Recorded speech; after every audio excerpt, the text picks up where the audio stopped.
Welcome to tonight's broadcast, Alamo Heights Mules football, brought to you by the Alamo Heights Sports Media. Your passion, our coverage of the heart-pounding action. Tonight's matchup is between the visiting Corpus Christi Ray Texans, led by their longtime head coach, Craig Charlton.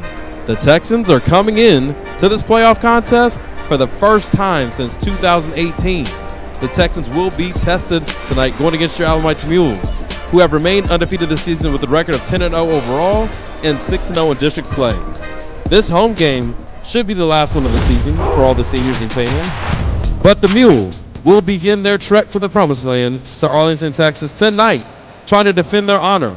As you know, Alamo Heights represents District 13-5A, and the Texans are representing District 14-5A. Both teams are competing for a spot in the second round of the playoffs. I'm your host, LARHON Fields. I'm joined by Brian Money Monet. Brian, how you doing tonight? Oh man, doing good. It's playoff in the state of Texas.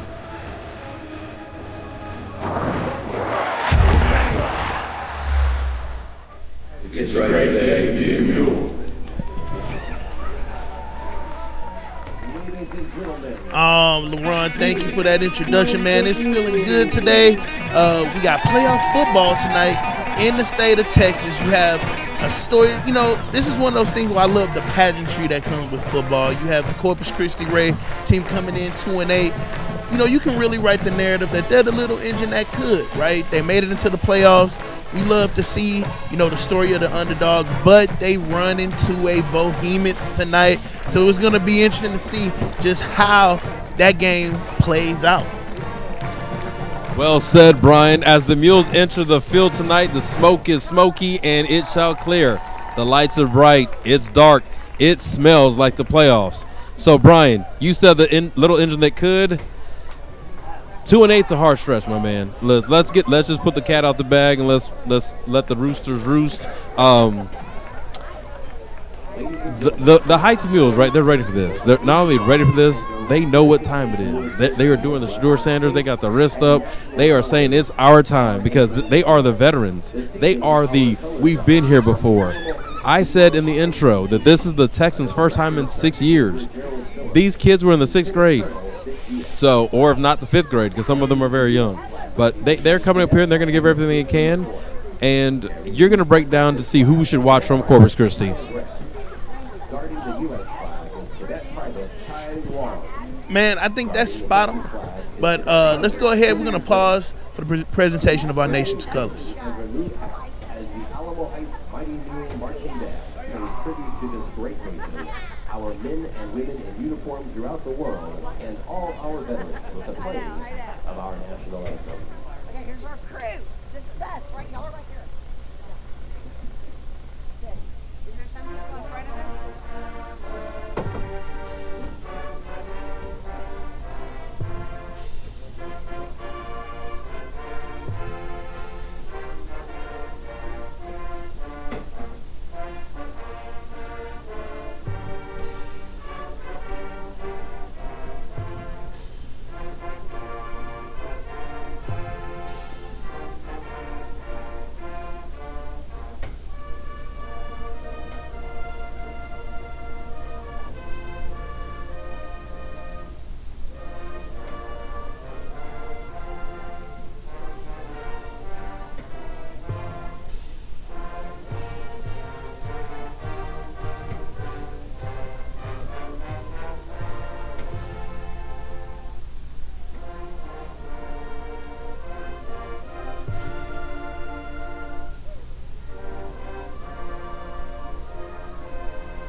All right. We want to thank the band for that beautiful presentation of our national anthem. But on the topic of our Alamo Heights Mules versus the Corpus Christi Ray Texans. You know, the challenge for the Texans is pretty steep, right? You said it, haven't been in the playoffs since 2018. They're 2-8, 2-3 in district. You have this Alamo Heights team who has been here before. This isn't uncharted territory. And plus, we got to understand that, you know, the travel on up was definitely something that could take a toll on a visiting team. So it's going to be interesting to see how the Texans respond, right? We know the Alamo Heights, we get the ball first. The way this team plays, very physical, right? They try to dominate you up front. Let's see how the Texans respond to that. Just some notable players for the Corpus Christi Ray Texans. They have a nice duo, sophomore quarterback Trip Johnson. He is, you know, he averages 144 yards per game, 11 TDs on 197 attempts for the season. He also isn't afraid to rush the ball. So it's going to be interesting to see such a young guy, never been on the stage like this before, how he responds to that aggressive, very aggressive front seven of the Alamo Heights defense, and how he takes that first bout of pressure, because I think it's fair to say that they haven't seen anyone like Alamo Heights this season. Well said, Brian. Yes, this is going to be a game. Like, when we look at like opponents, when you're looking at matchups, the closest matchup opponent we have for both teams is McCullum. They suffered a loss 34-7 to McCullum. McCullum's a team we beat like 55-0. So just to give you a measure of the expectations for tonight, what we're looking for from the Alamo Heights Mules is a clean game, efficient, none of the little hiccups that we saw throughout the season. We're looking for a complete game, and with that comes the results, right? The Mules will receive the kickoff. The Texans will kick it off. It seems like they begin with some formation adjustments on the kickoff. Haven't seen that in a while. Back deep for the Mules. Looking to kick. They're going to sky kick early, try to do it, and the ball goes out of bounds. The Mules will start the ball at the 40. What are your thoughts on that strategy, Brian? Oh, man, can't have that. You know what? Great strategy, poor execution. Right, that's one of those that I would like to think that Ray would like to have back. Well, I don't know that it's poor execution. It's a risk, right? We all know, right? Onside kicks, they just don't work. I mean, when they do work, it's a miracle. It's a sign of desperation. And in this case, the ball just didn't bounce their way. No, not at all. This is an offense that you don't want to give short field to. 40 yards to this offense is you're asking for trouble. Well, I mean, it may be a good defensive play, right? That means that's less clock they can eat up. True, definitely true. Here we go. Mickle in the backfield calling for the ball. First play of the game is going to be a pass. Bombs going deep, wide open, no creep, and we got a sidestep ball to the 22. Nasty, absolutely disgusting. That's a reception by number 21 of Alamo Heights. I believe that is DK Garza. There we go. DK Garza with the reception, and our Alamo Heights is in business. Yes, quick strike. This is what we like to see. Like to see the tempo, like to see the pace, like to see the energy. Right now, it's like we said, it's the playoffs. There's no looking back. You got to turn your gas pedal to the metal. Let's see if they hand it off here, Brian, for a pound and ground game. And yes, the ball is handed off to DK Garza, and he's looking like he hit it with a big gainer. Another large gain. Ball's at the 8-yard line. Correct, and it looks like that was the tackle made by number 25, Jason Elmore, sophomore for Corpus Christi Ray. He's one of their big contributors, has about 7 sacks on the season, so expect to see him get involved in the action quite early for that Texans defense. So 2 plays, covered about 47 yards. There's only 13 yards left to pay dirt. Correct, and definitely expect to see DK Garza be a big part of this offense. I wouldn't be surprised if he gets to carry again. I'm going Big Bennett Johnson, corner pocket, lob it up. Man, Nope, you called it. DK Garza, untouched. Garza, touchdown in the end zone. Don't look now, ladies and gentlemen, but there's a mule in the end zone.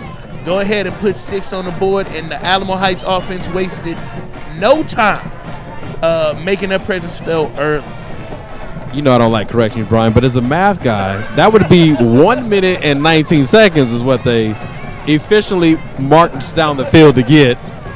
They wasted very little time, and this extra point is on the way. It's up, and it's good. Not a bad way to start the game. Not at all. And we talked early on how this is going to be a story of the little engine that could. Let's keep things in perspective. Corpus Christi Ray is 2-8. It's admirable they made the playoffs, but if they don't get things under control quite early, if their defensive coordinator doesn't get in there and make some adjustments, it's going to get out of hand, and get out of hand quickly. If by adjustments you mean somebody's coming through that door to help them, not going to be able to happen. But we'll take it as it is. I want to see a clean game. I know our defense is ferocious all year. They have laid the wood every week from big hits, interceptions, sacks, tackles for loss. They've been flying around. So, again, another tone setter. We know what can't happen right now, and that's a miscue on special teams. Correct. And what I would do if I was the Corpus Christi Ray offense, I would find a way to get this defense off balance, right? This front seven is aggressive, right? The thing is, they don't even have to blitz to have their presence felt. That front four defensive line unit, they get after it. They get past that line of scrimmage, they get in the backfield, and they will harass you relentlessly all night long. So let's see if this Corpus Christi Ray offense can create some separation. Here we go, waiting for the kick from Laswell. He approaches. Ball is kicked. Ball returned from the 15 and tackled at the 22. Don't look now. That is Patrick Arriaga with the stop on special teams. Take that name down, write it down. Expect for him to be a big part and an active part of this defensive unit. Mules, when you stop by any of our concession stands, is greatly appreciated. Located at both ends of the stadium. Stop by, grab a snack. Patrick Arriaga's had a great senior season. He's been on special teams, he's been on offense, he's been on defense. Let's see if he can make a play right here between him, Stetson, Cole Glazer. Ball's passed, caught by Mark Johnson as the tackler. That's a positive game. I mean, hey, if we look at that, if we look at some of our opponents, they didn't do that on the first play of the game. That's true, and that's a reception by number 5, Joe Martinez, senior for Corpus Christi Ray. I like the energy of the Texans. They are hustling up to the line. They got a trips, handoff, up the gut. They're special. They love to run the ball. And there's a tackle for a short gain. We have on that attempt, that was number 15 for Corpus Christi Ray. That's Brian McCullum. He's a big part of that offensive attack unit, that rushing unit. Expect to see him get a couple more carries as we progress on this drive. So right now we have it as 2nd down and 9. Ball on the 43-yard line. The Texans line up. They're showing multiple formations, which you like to see. Got a counter tray, and that ball's going nowhere fast. That defense is lickety split. Oliver Duffel bag Duffin wrapped him up. And they were not fooled, right? Nice little misdirection. Had 4 down linemen on the left side being pulled to the right, trying to get the guys out in space. You know, looks like they are trying to take advantage of that aggressive front four. So they're trying to get their skilled guys out in space and spread this defense out, but I don't think they're going to be fooled. Here we go. Big 3rd down for Corpus Christi Ray. 3rd down and 10, ball in 42. That was a loss of 1 yard. Showing another look. Got twins left. Motion. Gonna pass. Ball's thrown to the flats. Oh, incomplete. Looks like number 2, Elijah Medina was the target on that play, and looks like that's going to bring up 4th down. 4th down. That was an interesting call, right? Because it was 3rd and 10, and you threw the ball 1.5 yards. that would have been a long way to go to get a first down. Correct. And it seems like that I get what they're trying to do, right? Trying to keep this defense guessing, keeps them off balance. And this is one of those things where it just didn't work out. Punt is off. Low kick received by Michael Terry. Handoff to Trip Johnson. He is in a track meet, and it don't look like he's going to get beat. Cuts in, cuts out. Heads to the pylon. Stopped at the maybe 2.5, 3, 4 yard line. He turned on the Jets on that one, Brian. Correct. And look, man, there was nobody there. As soon as he had that ball in his hand, he took off, right? Took off.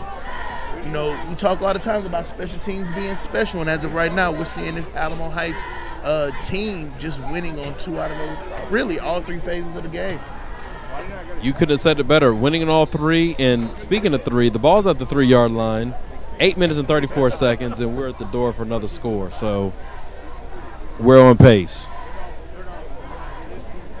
Definitely looking for a run right here to punch it in. Mickler with the receive the handoff.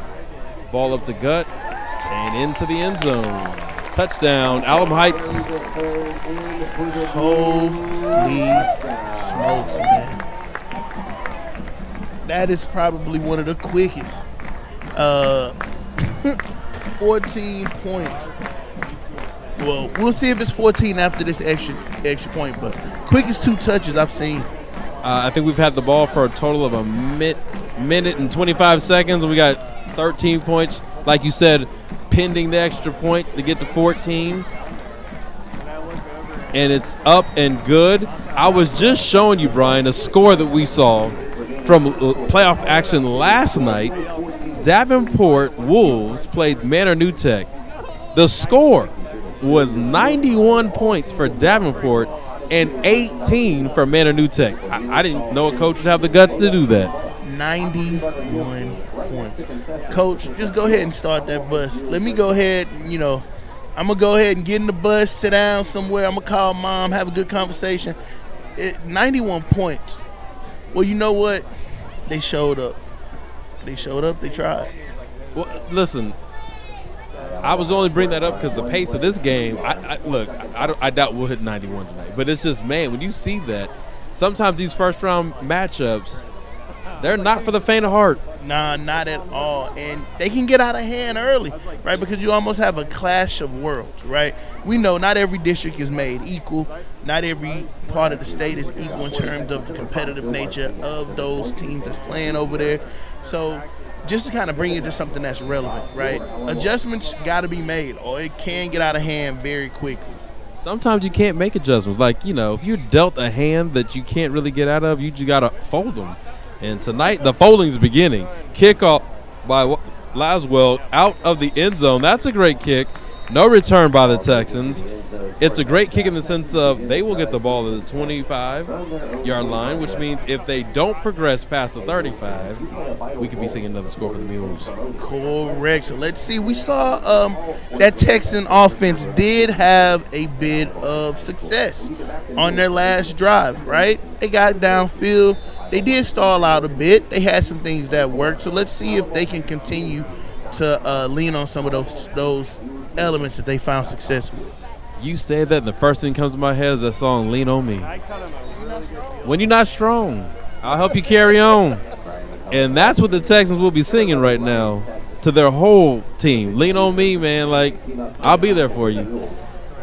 That was a gain of 3 yards. Ball advanced to the 32-yard line.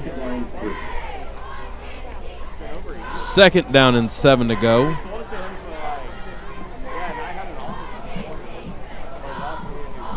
Looking for a quick pass out to the sideline. Pass is caught and swallowed up by that vicious defense led by number 11, Ryan Stetson.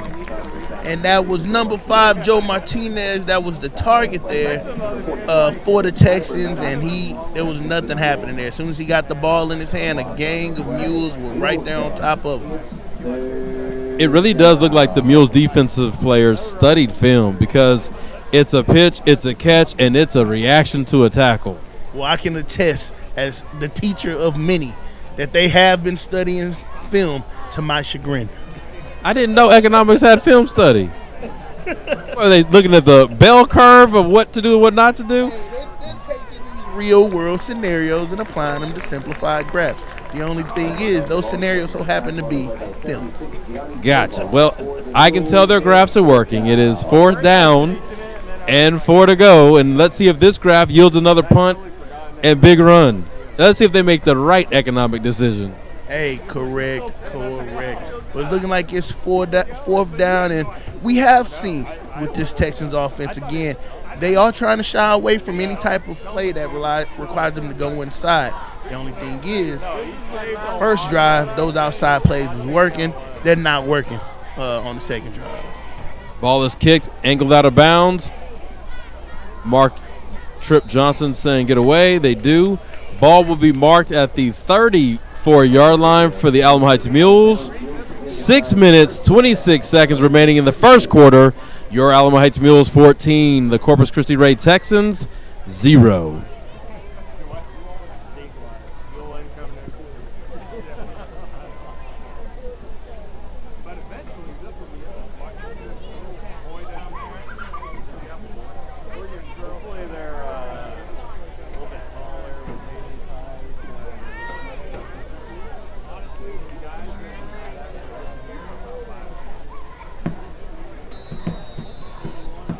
All right, here we go. Back to the action. The ball is marked ready for play. Let's see what the Mules bring us on this drive. Uh-oh. Ball was fumbled but recovered by Michael Terry. Some adversity on this drive. Correct, and looks like that's their offensive running back that was in on the disruption. Ryan McCullough, number 15, got his hand on the ball and was able to knock it a little loose. That cost the Mules 2 yards. Clock is still churning. It will be 2nd down and 12 from the Mules 32.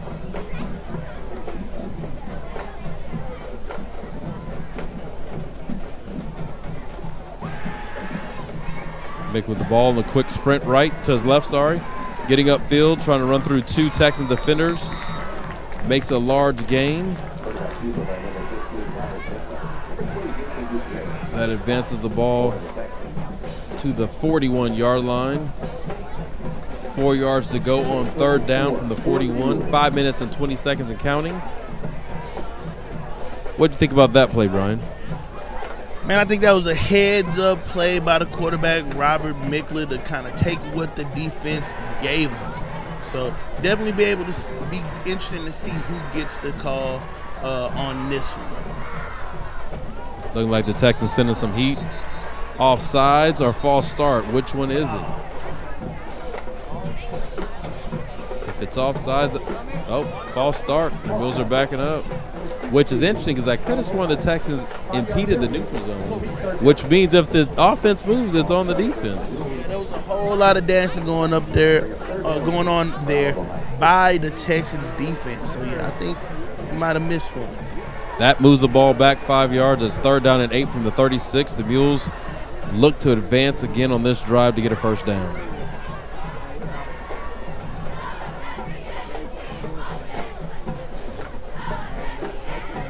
Mickler back to pass. Blitz coming from the left side. Ball thrown and caught. Ball is caught for a 1st down by number 81, Landon Balden.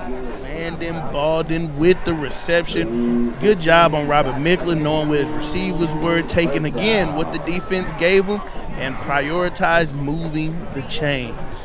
That was good coverage by the Texans. They tried to send the blitz, well picked up by the offensive line of the Mules. Give the big boys up front credit. They are key impact to this game. Got a trips left formation. Got a double pass coming here. DK Garza slings it deep.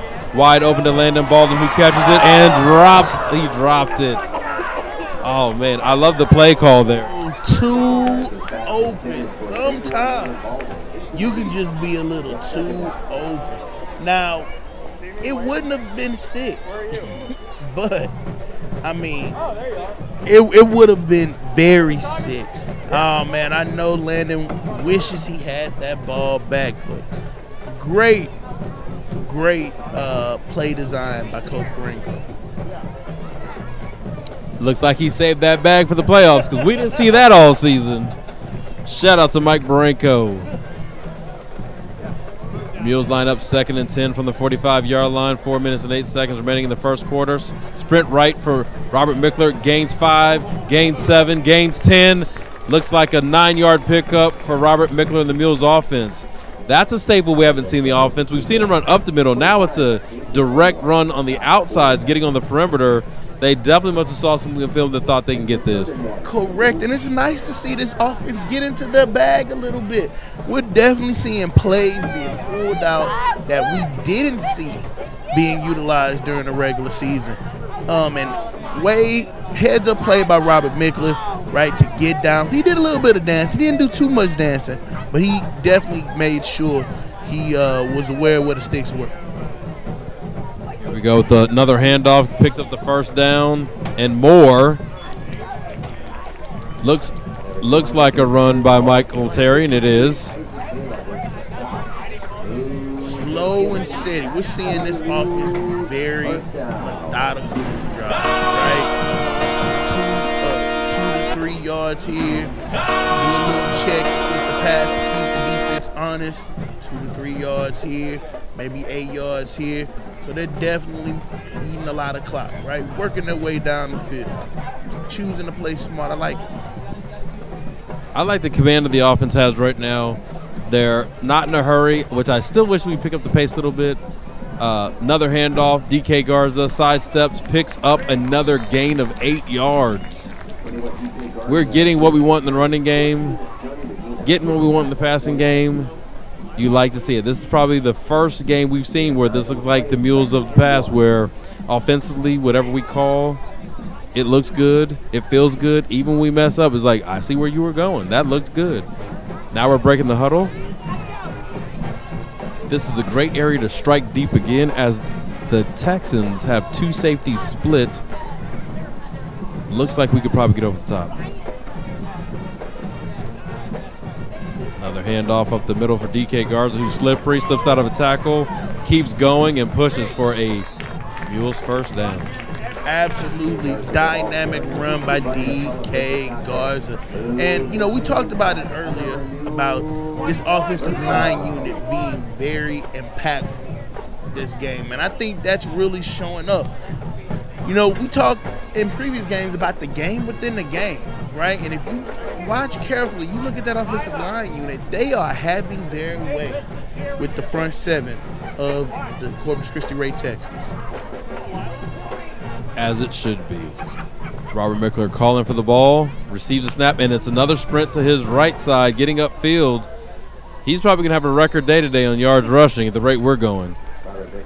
Right there, first down and 10 from the 25. Robert Mickler picks up a gain of, looks like 6. Waiting for the official spot. Be 7-yard pickup, second down and 3 from the 18-yard line. Still in the first quarter, 1 minute and counting. Alamo Heights Mules 14, Corpus Christi Ray Texans 0. You're watching Alamo Heights football on Alamo Heights Sports Media. Thank you for tuning into our broadcast tonight. We're glad that you're around to watch. Here goes Robert Mickler dropping back, darts over the middle, and laying the ball and made up for the drop as Robert Mickler dropped it in the solar system. Great heads-up play by the QB to wide receiver connection there. Landon ball, and that said earlier, hey, he's balling. He made up for that drop. He got in the end zone. You can go ahead and put 6 on it. And it is soon to be. Well, let's take a look, right?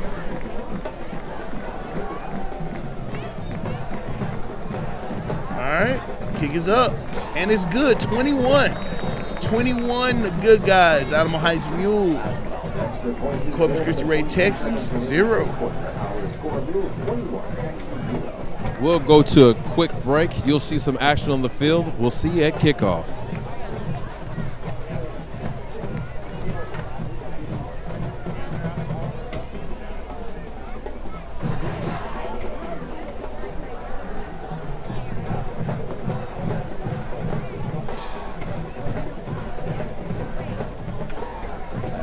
scoring drive. 9 plays, 64 yards, 5 minutes, 17 seconds off the clock.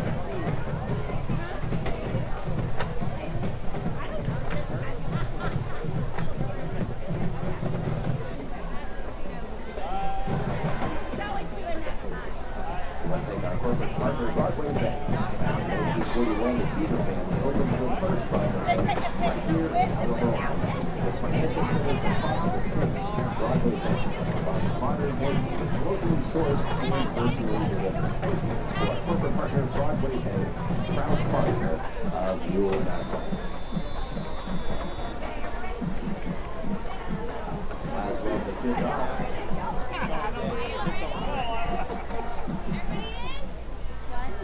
Welcome back to Alamo Heights Mules football playoffs here by Alamo Heights Sports Media. The kick is off. Corpus Christi Ray Texans to return from the 20 to the 30. Nice gainer still on his feet. Taken down at the 35-yard line. That's their second or third positive play of this game. Number 20 for the Corpus Christi Ray Texans. The sophomore there on the return. And that was a big-time play for the young man. That's their best starting field position of the night. Sets them up with 36 seconds remaining in the first quarter. Let's see if that jolts them to a first down, Brian. Hey, definitely. Well, we know that this offense haven't seen a little bit of positive yardage. So let's see if they can do something with it. First play is a run, and getting positive yards, longest run of the game. Caught us on the left side of the defense. Good, well blocked by the Texans O-line. That game is good for Texans first and 10 from the Mule 45. The freshman Brian McCullum getting there, looking like he has a little bit of speed on him, Brian. 100%. Well, you know, he's been one of the impact players all season long.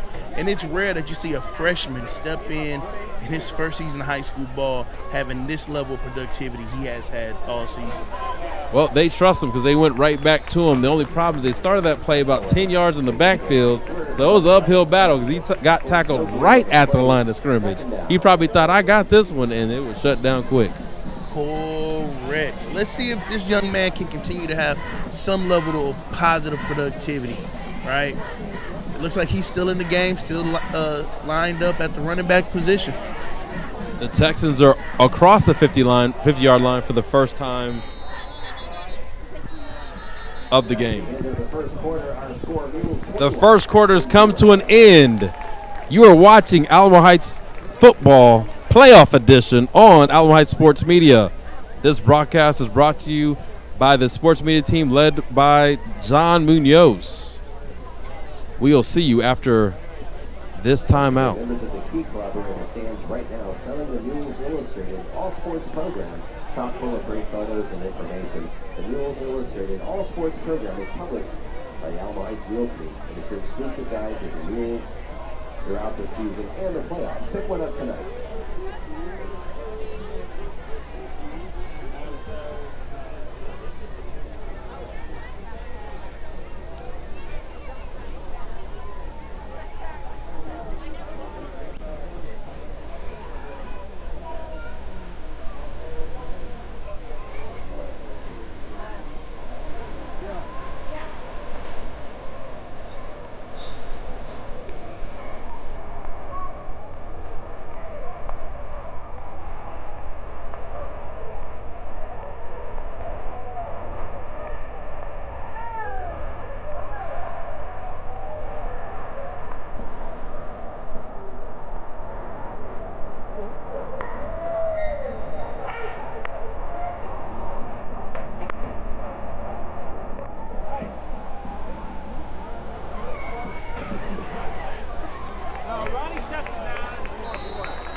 Patrick Arriaga there with the tackle and almost recovered.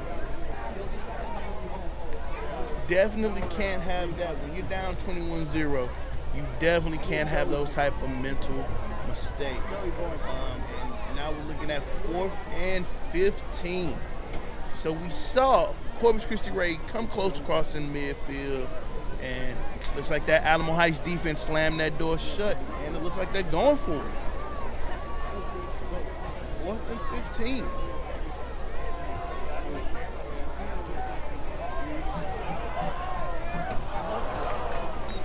And incomplete. Looks like the target was number 5 for Corpus Christi Ray. That would be Joe Martinez, who's a favorite receiver of young Trip Johnson. Even had he completed that pass, it would have been short of the line to gain. So, again, I appreciate the effort that they went for it. We've been up here many a games, many a times, opining about coaches just taking the punches and the licks and not going outside the box. The Texans choose to fight. Well, look, man, it's playoffs. So, I mean, to be fair, there's no next week. So if you're going to go for it, you got to go for it now. Robert Mickler dropped back to pass, looks deep, looks long. The ball is caught by Landon Balden. Sophomore Landon Balden with the reception. Way to sacrifice his body for the catch. And just like that, the Mules are threatened once more. What a heads-up play there by the sophomore receiver, Landon Balden, with the reception and the big game. You know, it's that time of the game right now where the ground and pound could be a special place. Oh man, let's see what they've been cooking up in the lab. Oh, DK Garza, not DK Garza. Number 26. Looks like that is Blake Bader with the attempt and the touchdown, and just like that. So shout out to class of 2027, because that was Landon Balden, 2027, Blake Bader, 2027. That's how deep the Mules roll this season. It looks like the sophomores got something to say. If this was a pep rally, I think everybody's representing. We got DK Garza, class of 2026. Robert Mickler, class of 2025. They're all shining bright tonight. 100%. Big ups to the sophomore class. And just like that, it's 28-0. Yes, it is, Brian. And the famous words of the kickoff team's on again. We will step aside for a quick break as the Texans gather themselves and the Mules prepare to kick it off once again.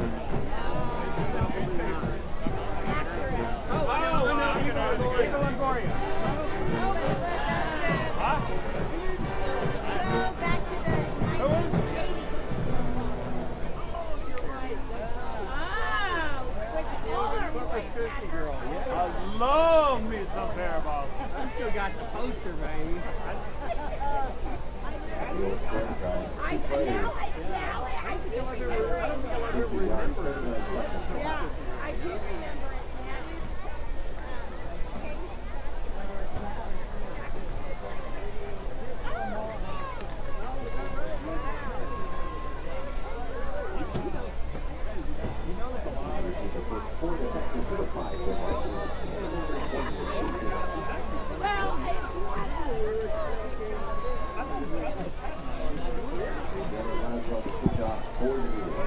Welcome back to the broadcast. A8 Sports Media bringing you playoff edition of Alamo Heights Mules football.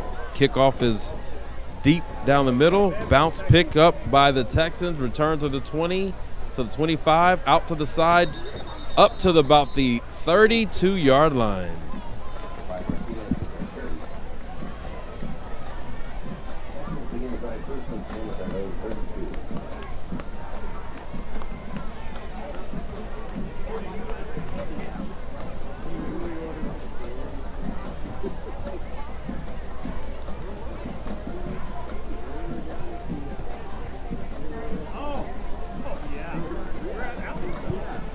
All right, Brian, here we are in the second quarter, 9 minutes and 44 seconds remaining.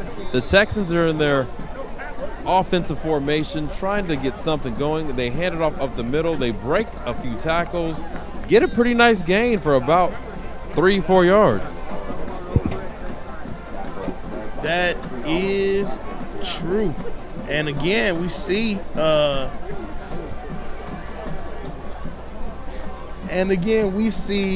Brian McCullum. Brian McCullum with the rushing attempt and, positive yardage, right? Positive yardage. Freshman Brian McCullum is the bright spot of this offense. He gets the ball one more again. He looks quick and fast. Like he is their workhorse. Even though on this play he was tackled by the entire Mules defense, he is a bright spot for that Texans football team. Oddly enough, it looks like the ball popped out and was quickly recovered by the Corpus Christi Ray Texans. So definitely we're seeing some of that fatigue start to weigh in. This offense has been on the field a lot, right? So it looks like it's starting to kind of wear down a bit. I don't know about fatigue, man. I mean, I hear you, but it's like if you were in the offense and you were scoring a lot, you wouldn't be fatigued. Deep shot. Ball's caught.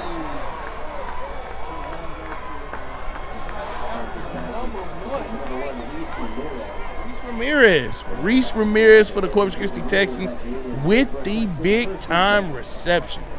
Max Bacon for the Mules on the coverage. That was just a football player making football plays. Hey, you know what we always say, man, big-time plays. Make big plays in big moments, and we saw Reese step in and make a reception. So let's see if this jolts some life into this offense. Well, they've been across the 50 once before, so here they go again. Now they're getting pass happy, going for more, looking deep.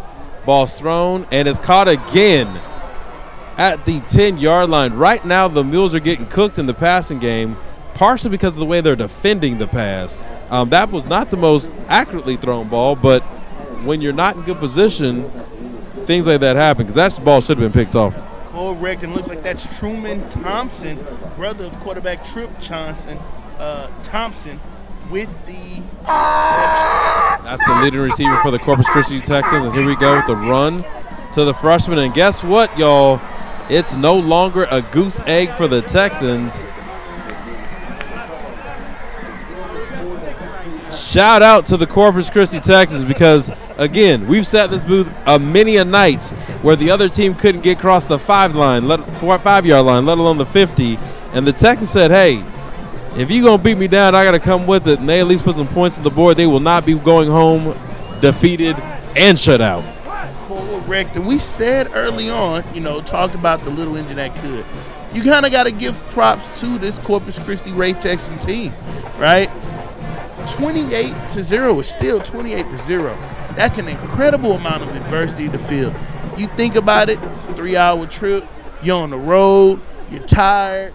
Right? It's a long day. These kids had school earlier today, right? You're 2-8. You know what people are saying. You know what's being said about it. You don't deserve to be here. No winning record, right? You have every reason in the world to fold and quit. Call it, you know what, man, let's wrap it up. Let's go home.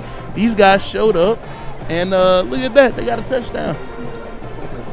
Again, you said it best right now.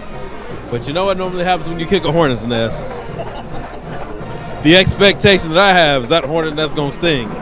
And so let's see what the Mules do and how they respond to being scored on. I know I'm going to have questions for some of the defenders on the field on Monday, like how did you let that happen? And I'm sure they have a plausible answer. In my mind, it won't be a good enough answer, but I'll hear their answer. And let's see what the response is to make that answer not feel so bad. Correct. I mean, if you're that Mules defense, you're a little annoyed, right? Everyone wants to pitch a shutout, right? You're the defense, you want to make sure no one gets any points at any point in time, right? If you're the offense, you want to put 100 on the board, right? So how they respond is going to be interesting. Let's see what this offense has to say, because so far they've scored every time they touch the ball, right? So let's see if they can go ahead and add to that lead. Just to give you some scores from around the playoffs, currently Corpus Christi Miller is up in the first quarter, 21-6 over Kerrville Tivy. Bernie won last night. They advanced to the second round of the playoffs. This ball is kicked out of bounds. That's one way to make sure that the Mules don't respond on the special teams.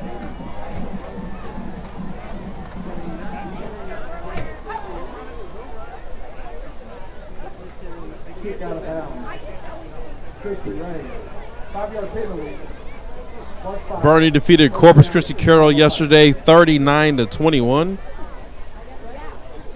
Bernie will move on to face most likely Ed Couch Elsa.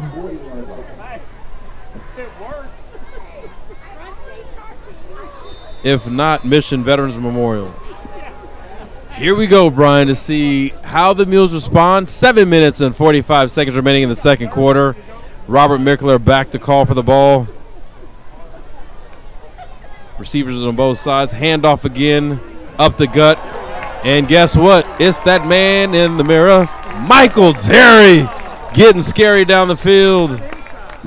Big time players make big plays in big moments, and it doesn't get any bigger than our resident 5-star athlete, Michael Terry III, with the big time rush on that play. And I know he had his mind set on 6, so I bet he wish he could have that back so he can get in that end zone. Not that I'm counting, but that's only his second touch of the ball game, so I know he's a little hungry. It's got to be hard to be a 5-star and be a decoy all night, so when he gets that ball, he's trying to get pay dirt hard. Robert Mickler calling for the ball deep back in the backfield. Gonna be, don't like that play call at all, but it worked.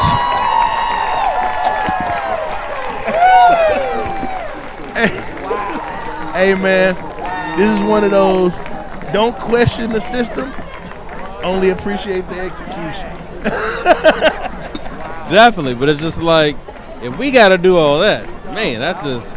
I mean, we said early on, this offense is in the bag this game. They're pulling out stuff we've never seen. But when you're up 34-7, it's like, I don't need to see the tricks. Tricks for kids. I want to see the smash mouth football, baby. But like you said, we'll take it how we can get it. We haven't seen that all season, so we'll take it. Extra point is up. Been good. Laswell's been automatic on the extra point, so shout out to that young man. I mean, I think you said it best, right? You know, don't kick the hornet's nest. This was, again, I mean, we've scored every single time we've touched the ball, and this one was, what, 4 plays? 5 plays? 4 or 5 plays to the house. It's 35-7. Now, again, we see that offense come back on the field. Now, let's see if Corpus Christi Ray can get in their bag a little bit, right? They saw some production. And here's the thing, to be fair, right? It's not like they haven't been finding positive yardage when they had the ball in their hand. It's just they would get a couple yards and they'd stall out. They get a couple yards and they'd stall out. So let's see if they can go ahead and answer. Yeah, I mean, that would make it entertaining for sure. It also gives our defense more things to work on. But you also don't want to put more things on film that you don't want to show against our defense, right? So look for our defense to do the same things as our offense. Come out here, look to get pressure. I don't think the quarterbacks have been sacked, but maybe once tonight. That's unusual, uncharacteristic for our defense. So let's see if that woke them up on this drive. 6 minutes and 56 seconds remaining in the first half. Alamo Heights 35, Corpus Christi Ray 7. The Mules just scored, now kicking the ball off deep towards the sideline. Returned at the 20. Shakes a tackle, loose. Runs out of bounds at the 35. And it looks like that was Jason Gutierrez with the return. It looks like they were out at the 45-yard line. 35-yard. That's a good return.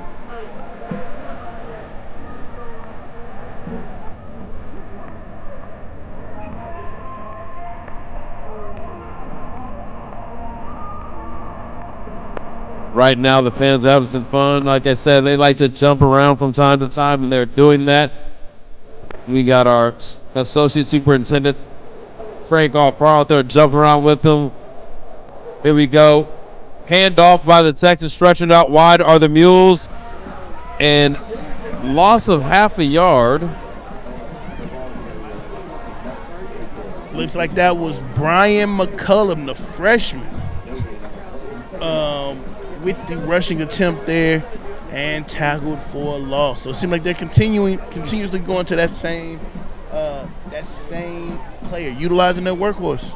Well, I mean, he's nice, man. I like him. Sometimes when you see a team with a record of 2-8, the whole team's bad and there's nothing to look at. This is weird. They don't look like a 2-8 ball club. I think that's exactly right. They have some guys, right? I mean, we said earlier, especially on the offensive side of the ball, right? Nice knockdown by the Mules. Looks like that was number 4, Kingston Keenan, with the interruption. With the pass breakup for Kingston Keenan in coverage. That's awesome. That brings up a 3rd down and 10 from the 35 for the Mules defense. Big stop here, Brian. 100%. So let's see if they go back to one of their stars. I mean, they had a couple guys, Joe Martinez, Reese Ramirez, who had some big-time plays. I wouldn't be surprised if on this pass attempt they target one of those guys. Last pass attempt, they sped up to quarterback. Looks like a false start on the Texans, which wouldn't be good for them. That'll push them back an additional 5 yards. They have not overcome that deficit yet. 3rd and 15 from the 30-yard line for the Texans. Definitely has to be a pass play or some kind of trickery.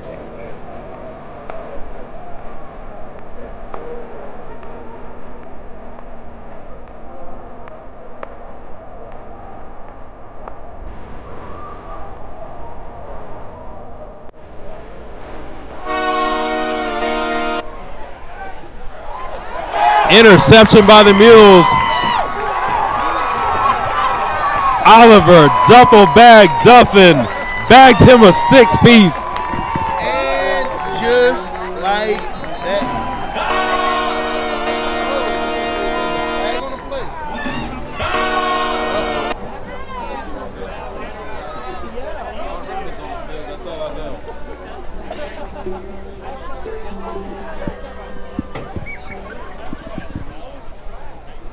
Some kind of extracurricular on the return on the interception. Hopefully the touchdown stands. The officials will congregate and then let us know. Whoever that is that coach is talking to.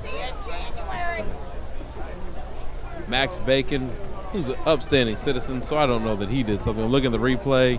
What do you see, Brian? They caught an illegal blindside hit. Illegal blindside hit. In 2024, you can't touch Santa Claus, the Easter Bunny, or, hey, I get you. It's 2020. Listen, it's 2024.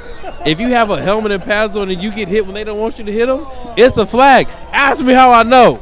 How you know? Because I watched my Miami Hurricanes last week get 4 targeting penalties for playing football in America.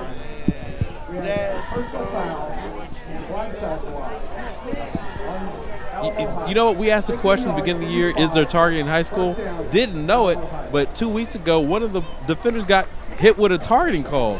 Jack Holloman got hit with a targeting call. He's like, he barely hit the dude. It was like, hey, man, I don't know what to tell you. So it's looking like they're going to give us possession of the ball.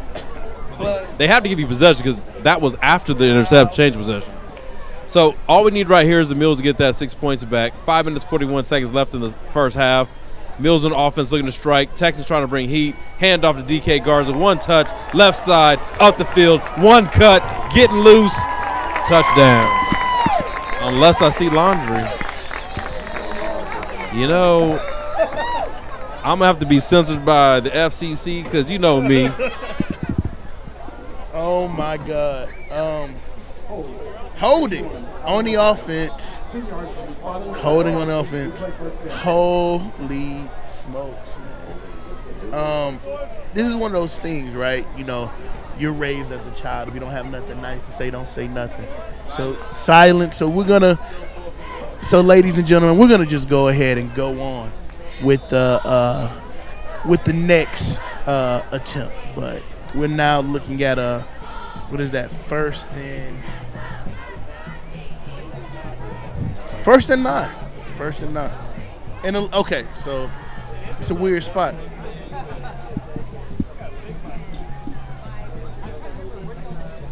Safety's a little deep. I say the same play. Offensive line push off the ball, and yeah, same play. DK, right. Oh, bounces off. They just don't like tackling DK. Because this man gets hit and then gains 20 yards. You almost, it's weird because he has such great acceleration. So he'll stop, he'll take a little half a second, and then you blink and he's gone, right? So great rushing attempt. Way to get those yards back by DK Garza. Yes, it is now 1st and 10 at the 13-yard line, which means the Mules can pick up another first down or just score a touchdown and call it an evening. Got 2 backs in the backfield. Single receivers on both sides. This looks like a definite quarterback run play. Nope, handoff to running back. Blake Batter, he's trying to get loose. And oh, DK just Johnson to the end zone like it was practice. No flags on the play this time. Hey, it looks like the touch will stand. So it is 41, Alamo Heights, with the extra point attempt coming up.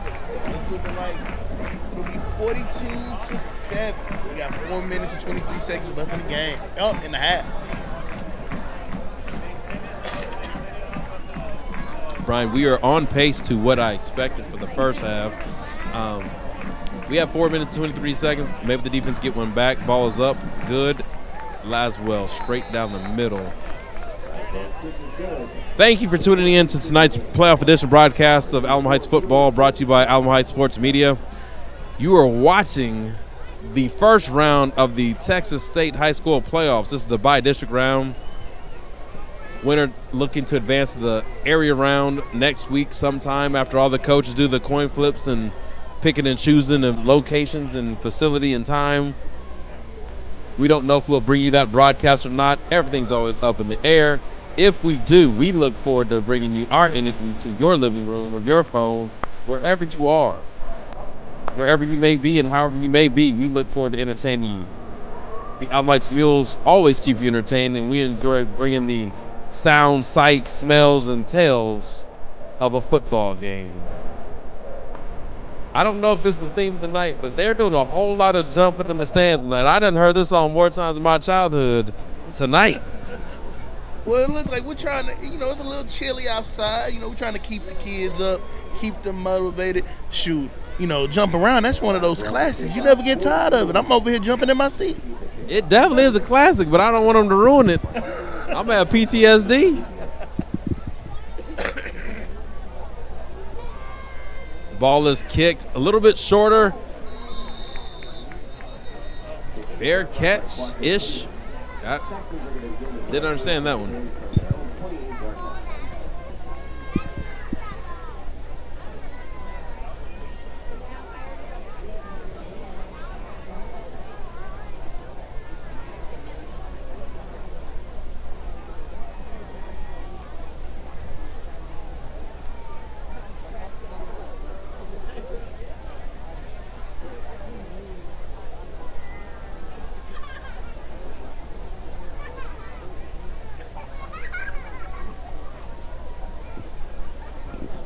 All right, here we go. Corpus Christi Ray with some business decisions to make. The freshman's game with a counter. Gets up, shows some speed. Oh, and gets laid out. But he picked up a gain of 5. Kipling Giles, first time we call his name tonight.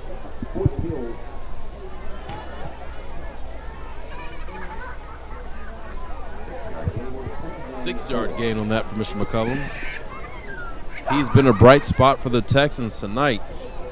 I say you feed the young man until he can't eat anymore.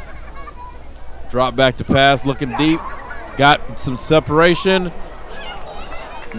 Great recovery by Trip Johnson. Looks like that was number 5, Joe Martinez, there with the target. And definitely, that was a catchable ball. I know he's going to want that one back. Just better ball placement, right? That's the whole thing is half of these plays, it has to be everything has to work together. Correct. Looking at a 3rd and 4. I mean, if I was calling the play for Corpus Christi Ray, I would definitely. I mean, young Brian McCullum, he's been getting 3-4 yards every time he touched the ball. So I would have ran it. Oh, clearly that's why I'm not an offensive coordinator.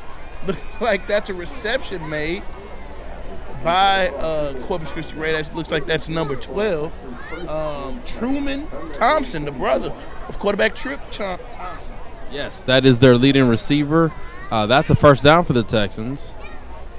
Definitely giving the corners here of Alamo Heights some work, giving Coach Ricker something to work with. What I also like is the Texans have picked up their tempo. They're not waiting for the Mules to get settled. Another run for this one will be about a yard. They give them a yard, so it'll be 2nd down and 9 from the 44 or the 45.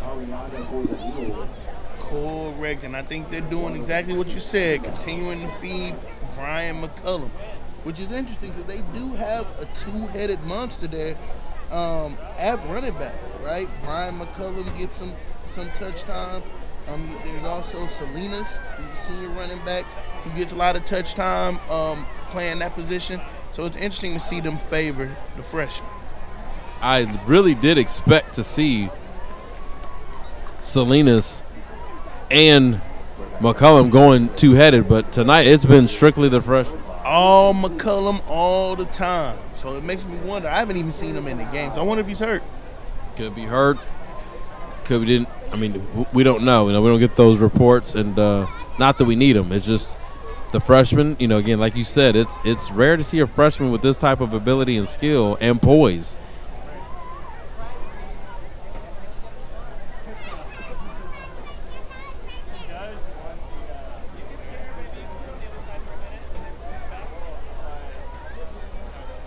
Here we go. Looking to pass again, looking to go deep. And first sack of the game by the Mules defense. Ryan Stetson. Big time play by the senior, Ryan Stetson. Wait for the defense to step up. That's their first sack of the game, bringing up a 4th down and 16. 2 minutes and 14 seconds and counting. If we can get this going, we will get my prediction for the first half. Hey, man, you and I both know 2 minutes for this Alamo Heights offense is way too much time. Kick it away. Kick it away. You got Michael Terry and Trip Johnson back. You better do something. Oh. And they kicked it to him. Oh, man. Yep. Fair catch for Trip Johnson. Ball will be at the Alamo Heights 38-yard line with 1 minute and 53 seconds. You are watching the heart-pounding action of Alamo Heights football playoff edition here on Alamo Heights Sports Media. We thank you as usual for tuning in. Let us know how you think the game's going in the comments. Let us know who you think is doing well so far on offense and defense and special teams. Love to hear from you. Tell your friends and family where they can watch this heart-pounding action. Robert Mickler back receiving the ball. Offsides for the Texans if they call it. Looking deep, looking cheap, looking weak. Not the Texans. They played great defense on that one. Hunt Conger on the attempt. It was double covered, right? And that's unique because most time we stay away from the double coverage. Oh, man, but I'm going to quote my coach from high school. If it touch your hands, you better catch it. Oh, agreed. Agreed. I'm just saying most time we don't see anybody throwing into double coverage. So on that one, you're right. That would have been a spectacular play. So now we're down to 1:46, 2nd down and 10 from the 39-yard line. 2nd down. Clock is stopped. Is it DK Garza time? And it is not. It is. He did a little stutter step in the backfield, bounced outside. So far, no laundry. He's still getting upfield to the 30. Stutter steps to the, still going at the 20. Gang tackled at the 16. He was not going to be denied. Another Mules first down. That will be 1st down and 10 from the 11. Nope, 16-yard line. This young man is something special, right? At one point, we lost him. The way to keep pumping them legs, and he still fought for 2-3 more yards.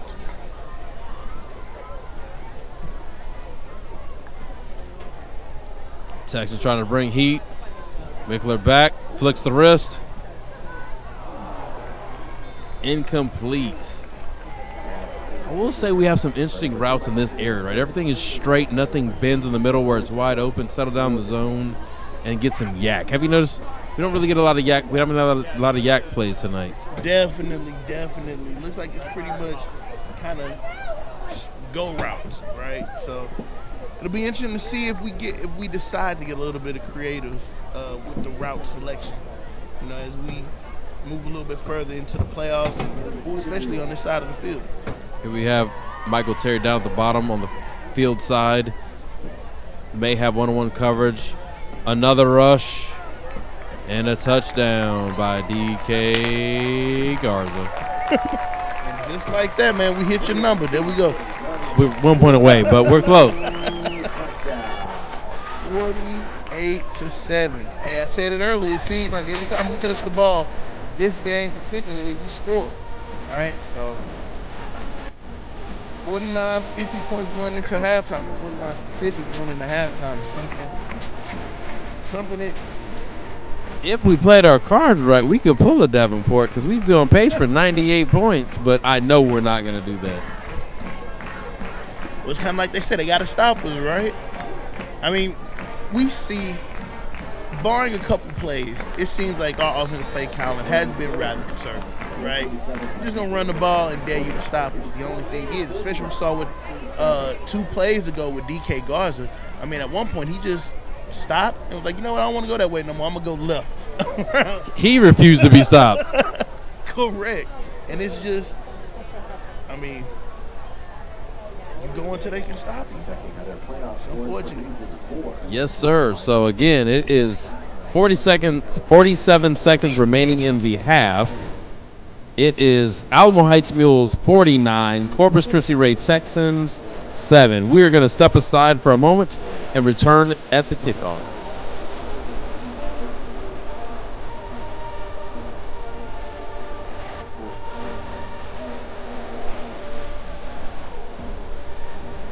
Is up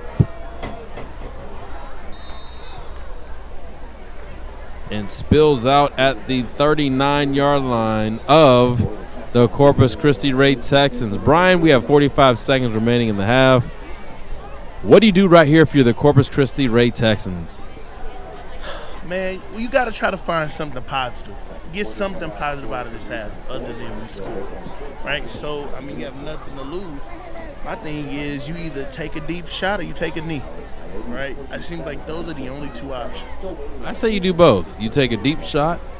If you don't get it, run the ball, and then just go on the half. I think, again, putting this in perspective, you came all the way up to San Antonio. You're 2-8.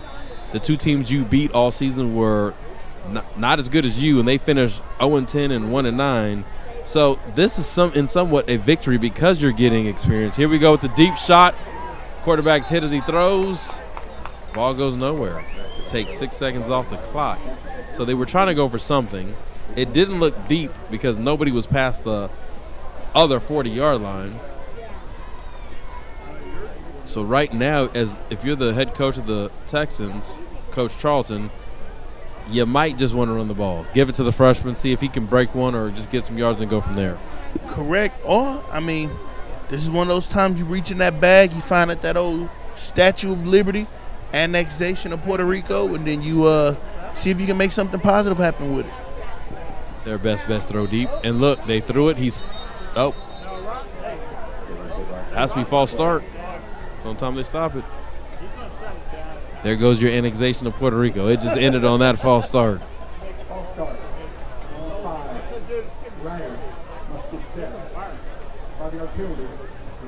only problem is they're going to be under 62 if they do it. 15 for the Texans.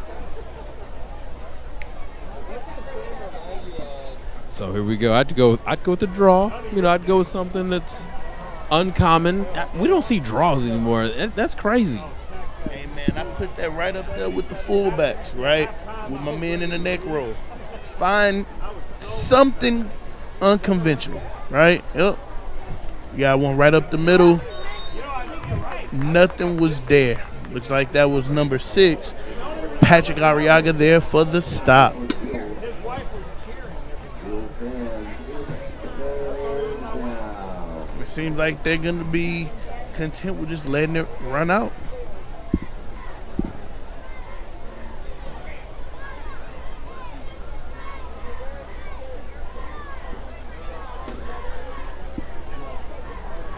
One second remaining, and that's the end of the half. As your Alamo Heights Mules are on top, 49-7 against the Corpus Christi Ray Texans. A pretty flawless first half, not too many hiccups. All gas, no brakes. We're gonna head into the break. You stay tuned and watch the entertaining Mighty Mules band. And we'll see you on the other side.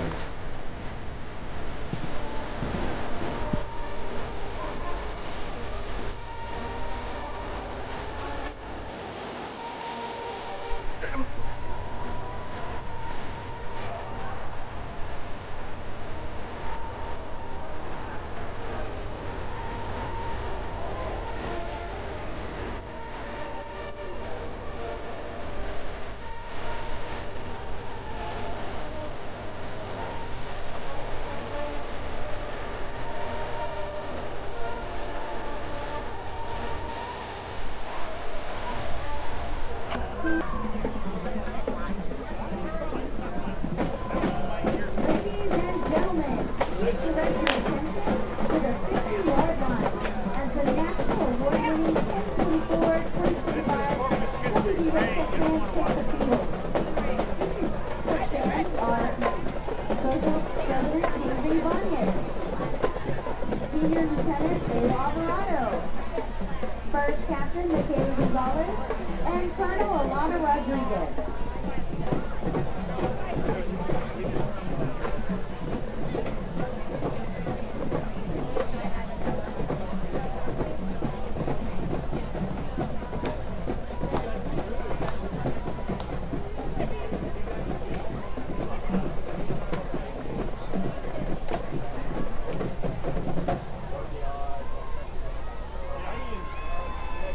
The 2024-2025 Texans officers are Captain Chloe Ramos, Captain Kylie Chabana, First Captain Michaela Gonzalez, Major Sienna Garza, and the 24-25 Texan Colonel is Miss Alana Rodriguez. Tonight, the national champions in MA Dance Circle of Gold winning Texans will be performing the palm routine. The Texans are under the direction of Ms. Guadalupe Duarte, and the Texans and Mr. Duarte would like to thank all drill team parents and Ray administrators for their continued support. Now let's sit back and enjoy the show. Texans, your music is on.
Good job, Texans. Let's give them another round of applause.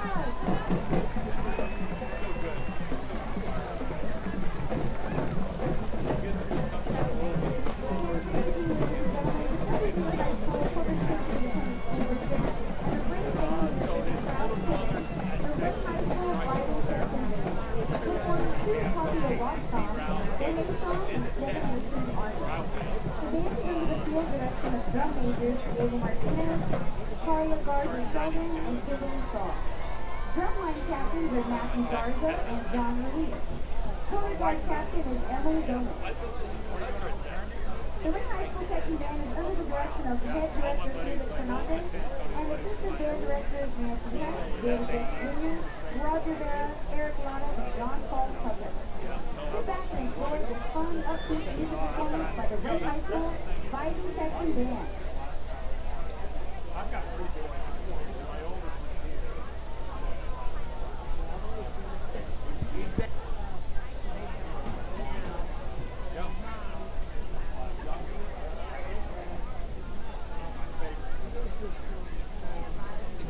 So, yeah, but no, so I mean, I am being extremely selfish.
Mules fans, please stand for the Alamo Heights fight song. And following the tradition, our senior band members will leave their shoes on the field as a symbol of the work they made in the Mighty Mule Band and the shoes the younger members will fill in the coming years.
by the first play of the game being a pass. Yes, I was shocked, but then I was going to come up here and I was going to say that we need to be working on our pass, and so it kind of came to fruition before I even had a chance to say anything. Well, it's funny, we have been working it, but it's still Old Faithful that's been tried and true, and that's number 21, bouncing off people and getting to that end zone. It's hard to get away from what you're used to and what works. Hey, if it works, you're not going to change, but it's a playoffs, and we need to. All phases of our game need to be, perfected. And here we go as the Mules kick it off for the second half. The Corpus Christi Ray Texans will start off with first down and 10 at the 25-yard line. Now, Joe, I don't know if you noticed this, but Brian and I have been commending the Texans for their play by the freshman running back. I don't know if you noticed him, but he's been kind of bouncy and somewhat their best player so far. Yeah, I mean, I have noticed. I'm surprised at the lopsided score because, they've moved the ball at times. Watching them warm up and watching them on the side, they have good size. And then, like you said, that freshman has a good speed. It just haven't been able to move it consistently, and then maybe that's because of the offensive line. Maybe is a little undersized, especially against Alamo Heights. But it looks like they had pretty good athletes. I was expecting maybe not necessarily a very close game, but a more competitive game. Well, to your point, Brian and I have both talked about how for a 2-8 ball club, they don't look 2-8. We've been in this booth many a nights and seen teams that had better records and played like their record. Like, for example, they lost to McCullum by 27 points, and you would have never known it right now the way we've seen both teams play. Again, another big gain on second down, picks up 7 yards on that play. Brian, what are your thoughts? Well, this team has been scrappier than we thought it would be, right? We just saw Brian McCullum again, who's a freshman. I can't stress that enough. To see a guy who just, 365 days ago was probably playing A-grade football, right? To have this big of an impact on such a physical front seven as the Alamo Heights defense is pretty impressive. So, to Phil's point, right, they aren't playing like a 2-8 team. I think maybe it might have been one of those things where this is an excessively young team, right? And their stars are pretty young, and I say that as Trip Johnson is eaten up by Patrick Arriaga. Patrick Arriaga, number 6, with the tackle for a loss. But I think this is the team where at their best players, the quarterback is a sophomore, right? Joe Martinez, their receiver, is a junior, right? The running back is a freshman. So I think this is an extremely young offensive team, right, who was trying to figure it out, and they didn't figure it out to probably the latter portion. And it just so turned out that it was via them winning 2 of the 3 district games. Yeah. I mean, they've been doing pretty good on first and second down. There we go. It's third down that's been killing them. They've been stopping their drives. But and defensively, they haven't been able to stop the Alamo Heights running game. That's really been the Achilles for them. They're just eating them up, eating this yardage up. But you're right. They're a young team, and their future looks very bright. I don't know what Ross Joe looked at, but they're not a young team. They're like I'm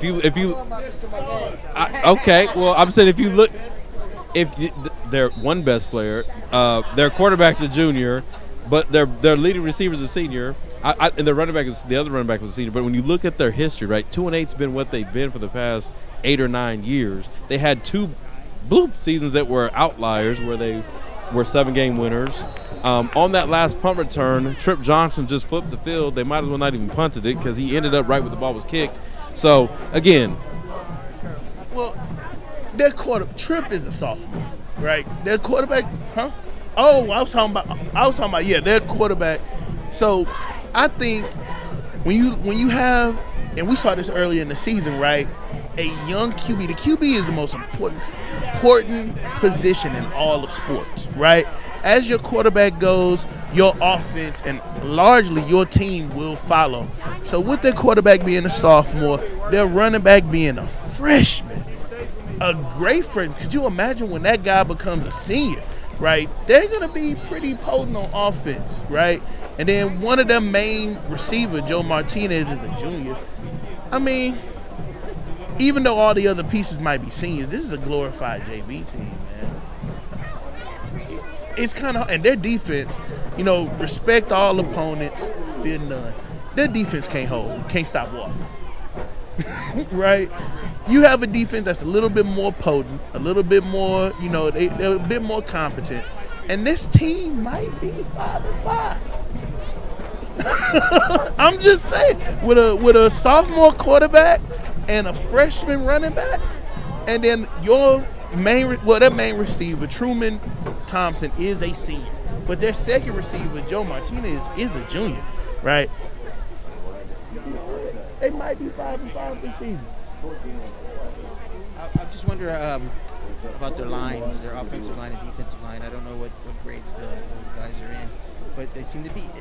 It's a little undersized, you know. And then you can't help that, obviously. I mean, you have who you have, but you know, they may need to come up with different types of schemes, kind of help out, like you said, that freshman running back.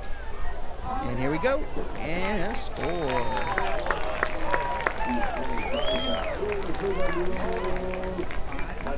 I don't know why y'all passing me the mic when it's 55-7. Like, y'all was doing a great job.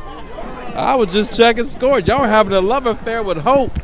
And, you know, it's a caste system. Like, we know it's a caste system. It's a long game, all right. Come on. And that I hear you, but we can't tell lies. Like, as much as I like their promising sophomore quarterback and freshman running back, Joe, you hit the nail on the head. If your O-line is undersized and you can't help that, it really affects any scheme you try, right?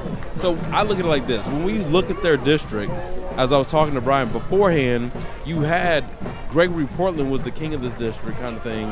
Miller wasn't in this district. And so even with that, they still finished 2-8. Right? Like, so it's one of those things where I'm hoping, look, yeah, we're going to talk about hope. I hope they're turning the corner. The two teams they beat were Moody and King, who had worse records than they did. So the positive in all this is if they can put it together, you know, the thinking is if you can score 7 against Alamo Heights, why can't you score 24 against anybody else? I go back to the McCullum game. We saw McCullum live. They only scored 7 points, gave up 34. So it's one of those things where I don't know if it's a belief issue in players. I don't know if it's a work ethic in the players or what. The head coach has been there. This is his 10th year. So so this isn't like, oh, a new guy's coming in there. I don't know what it is on that campus. I don't play in that playground, but it's 56-7. It's the third quarter, 9 minutes and 7 seconds. The Texans have had a possession. The Mules have had a possession. The only thing that's changed is the clock and the scoreboard. So, you know, we'll sit here. Again, like Brian said earlier, this is a positive step in the right direction. No matter how you got in, you made the playoffs. You did your job. So I hope this spurns more fire for them. Kickoff deep. Received at the 10. Up to the 15. Stutter steps. Gets to the 20. Tackle to the 22-yard line. Exciting return for the Texans. They've got a lot of practice with that tonight, as they have all year. So, again, like, I'm glad they made the trip worthwhile and it's not a goose egg on their scoreboard. You know, at least, like I said, they're gaining experience, playoff experience.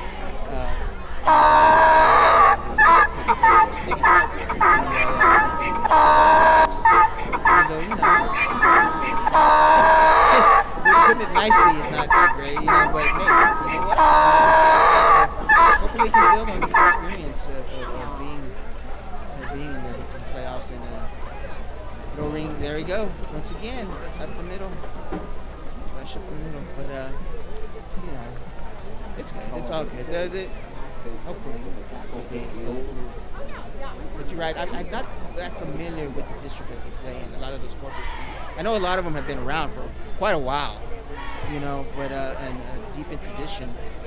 I really haven't heard of Corpus Christi Great too much. I've heard of all, of course, Moody and Gregory Portland, who I think we played the last 2 years at different rounds, you know, and but Oh, there we go. Uh-oh. I thought maybe they would say he had his hand on his shoulder. Yeah. But, let me turn it over. Yeah, I think, especially when you're talking about that Corpus Christi area of football, two of the big teams that come to mind would be Gregory Portland, and of course you got Kyle Allen from down there.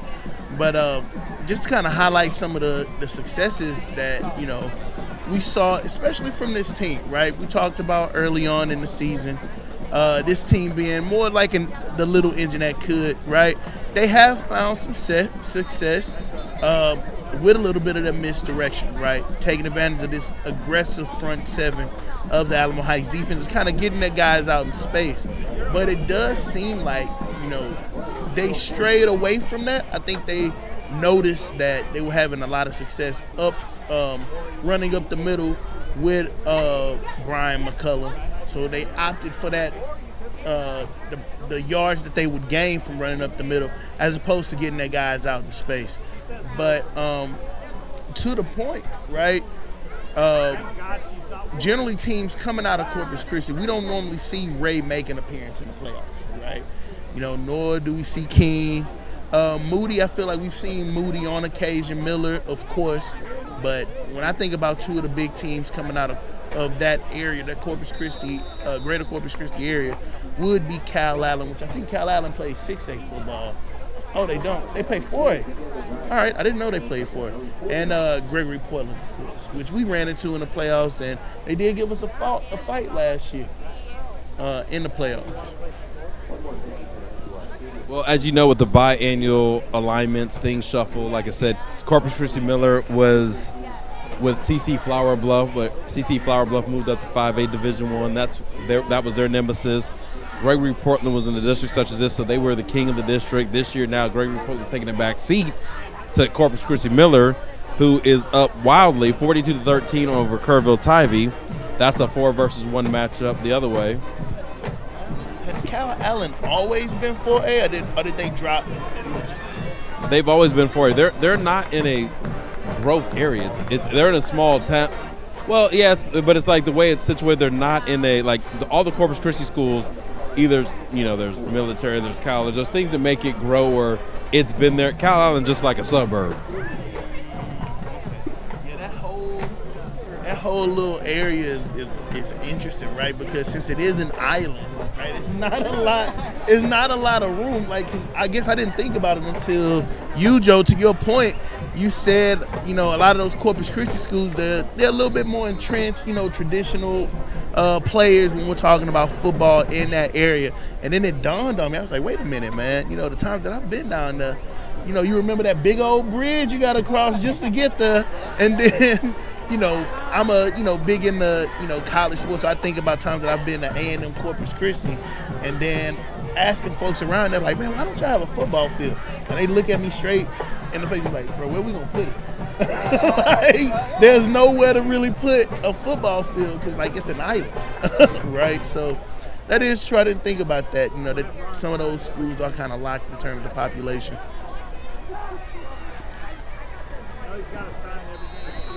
6 minutes and counting in the third quarter. Alamo Heights 56, Corpus Christi Ray 7. It is now 4th down and 5 from the 46 of Corpus Christi Ray. Decisions here, gentlemen. Hey, you already down 49. Go for it. 100%. Look, man, to quote my grandmother, nothing beat a failure but a try. Go for it. Go for it, man. All in. Let's see if we can get some points on the board. It looks like they didn't listen to you in your old sage tale. Unless this is a fake punt. Do we have anyone back deep? Do we believe this is a... Yep. First down.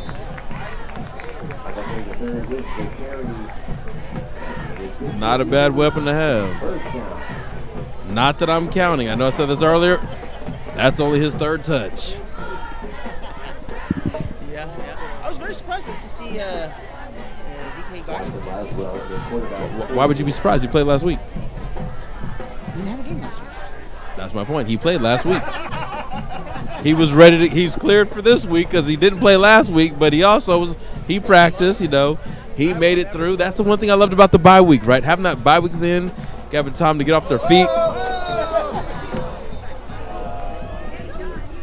That's unfortunate. See, it's so weird, right? Because if it's defensive, you should let it go. Like you said, free play. Only it's weird because when the offense false starts, it's not a free play because you already know it's coming back. When the defense does it, you don't know what's going to happen, so you let them play on. But not this case. So yeah, having that bye week, how do you think that's looked for the Mules this week? Well, I mean, if you're just judging on how the things are going right now, I mean, it looks like it's great. It looks like the guys are refreshed, and it seems like you've gotten a few players back because I don't see as many of the walking wounded on the sidelines as I have in the. Oh, picked off. Oh man, yeah, he threw that. Just traffic there.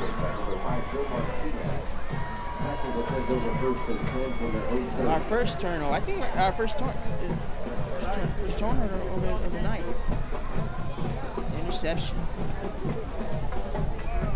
These are things you don't want to see right now. I've seen it all night where we've thrown in some balls that we won 50-50 in traffic. We talked about this earlier. A lot of our routes right now haven't been winnable routes in the sense of in space, like over the middle in a pocket. It's been in traffic, so it's not shocking that we have one interception because of the passes and the routes we've run and the way football works. False start on the Texans. We're just trading mistakes right now. Close the game down. It's that clock. You want that clock to move. Oh, the clock is moving and grooving like it usually does when you're up by 49. It's the fourth quarter where it feels like it's not moving. Right now, all it takes is run the ball once and the clock keeps churning. Just don't hold, just don't have a penalty, and don't throw it in a completion. We'll be in the fourth quarter before you know it, Joe. Yeah, let's see what they're going to do here, Corpus. And no, still running it up the middle there. Got a few yards, a couple yards. I'll take that. Now that's second down and 13. The clock will be at under 4 minutes. Oh, there we go. Under 4 minutes.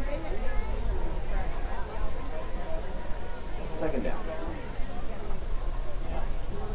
Corpus Christi rate, actually no gain last play. Second down and 15 from the 25. Spread, gonna pass, looking, quarterbacks shuffling, pass, intercepted. No laundry on the ground, so that is a defensive score. That erases our interception in my mind, Joe. Yeah, I mean, we gave it up, and then they turn around and give it right back to us and ran back in for the touchdown that we didn't get. I guess defense getting in this party. Getting in. Just pick six. Pick six. So we were just saying we gave it up, and then they gave it right back with a cherry on top of the touchdown.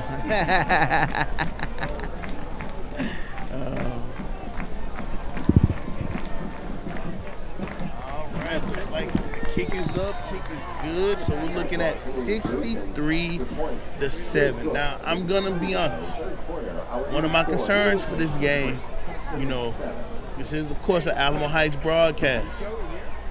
I looked at it. I was like, look, man, if the Texans don't get this under control early, if they don't show that they're prepared and ready for this challenge early, this game could end up with 80 points on the board. Now, generally, every time this Mules offense has touched the ball, they have scored. 80 could be in reach, right? Like, of course, no one wants to see that, but it could get out of control. Yeah, I mean, you're never looking to humiliate or embarrass anybody, but you do have to go play the game because people get hurt, you pull back. That's how people get hurt. But I'm sure we're going to be seeing a lot of second and third stringers coming in and getting some reps here pretty soon. It's also, we want to preserve our. We're hoping to make a run in this playoffs, and you need healthy players to do that. And you would definitely be hurt to have one of your main guys get hurt at this juncture of the game. While you guys are over there giving that old pep talk about competition and scoreboards, I appreciate all that. I'm scoreboard watching. Just to give you an update, the Victoria West Warriors are up 28-21 over Gregory Portland. Now, that doesn't impact our game tonight. That's the opponent for who down the line that Bernie would play or whatnot. So what we have going on here is the jostling of position unless they reseed, right? Victoria West, the winner of that game, will play Bernie eventually. I'm trying to get scores for our next opponent, who, after clearly this game is decided, unless there's a 57-pointer I don't know about, the Mules will look to take on the opponent. It's Mission Sherryland. So that's we will play the winner of that game. I've not found that score yet. And Bernie will play the winner of, since Bernie has already won, Bernie would play the winner of, man, I just lost it. Bernie would play the winner of Ed Couch Elsa and Mission Veterans Memorial. If I find those scores, I will update. 2 minutes and 44 seconds remaining in the third quarter. The Texans are in the repeat spot on the field, and they go with the handoff. And again, getting some yards on the ground game. It seems like that counter Trey works. And when they pull that guard, it opens things up on our defense. Picked up about 9, 10 yards, first down. Seems to be working for them. Looking at our defense, seeing if there's some faces out there. Maybe a few here and there.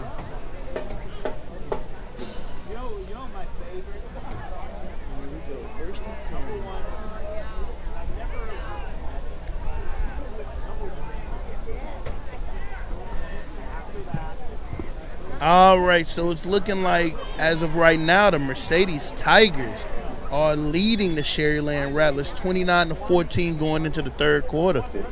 So if all else holds, and it's looking like it might hold, we could be seeing the Mercedes Tigers in the next round. Yeah, I'm a team from the Valley. I'm not that familiar with them, but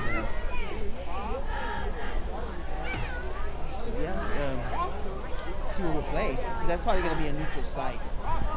Correct. I mean, all right. Yeah, it looks like it would be a neutral site. So, I mean, it'd be nice if it's something local. Available. Hopefully, the Alamo Dome will be available. Yeah, it'll be nice if it could stay something close.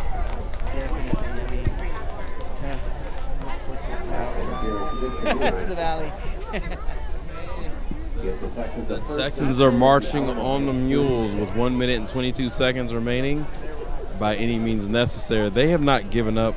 Again, hear me. If you're watching this broadcast from Corpus Christi, shout out to your Texans, right?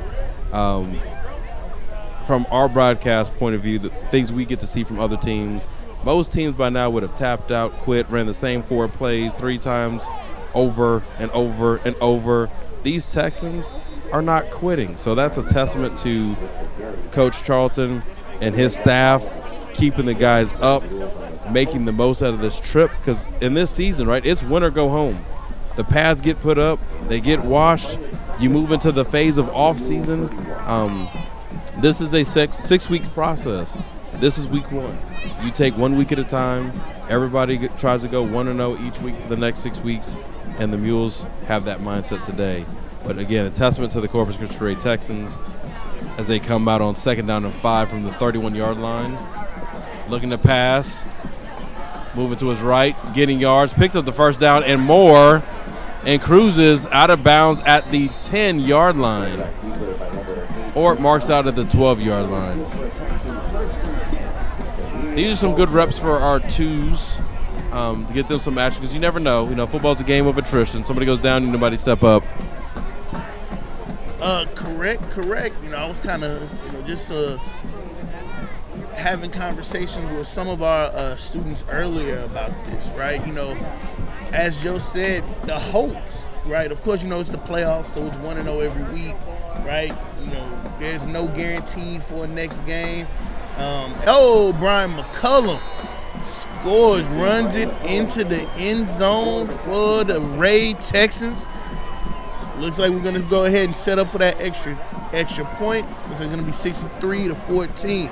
But as you said, Fields, right, it's a game of depth, right? So at this point, you get these younger guys a little bit of experience. You go ahead and sit some of the guys, your ones and maybe even some of your twos. Let them get rested up. That way we don't risk any injury as we prepare for the next game. As I'm looking around these scores, right, there's a common theme tonight.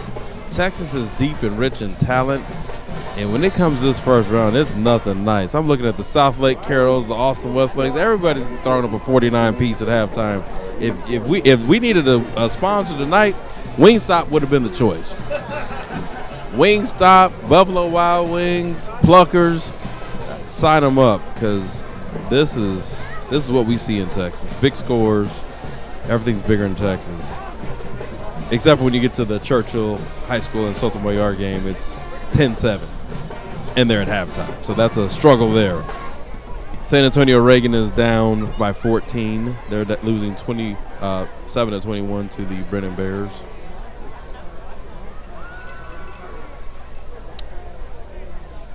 $14 seconds remaining in the third quarter. I told you this quarter was going by fast. It happens when you get a little scoring action. Both teams scored. Yeah, the running game is big. Freshman getting his. Corpus Christi Veteran Memorial is beating Mission. That's of interest to us. Let's see what else we got here. 4-5 AB2 playoff score updates from Region 4.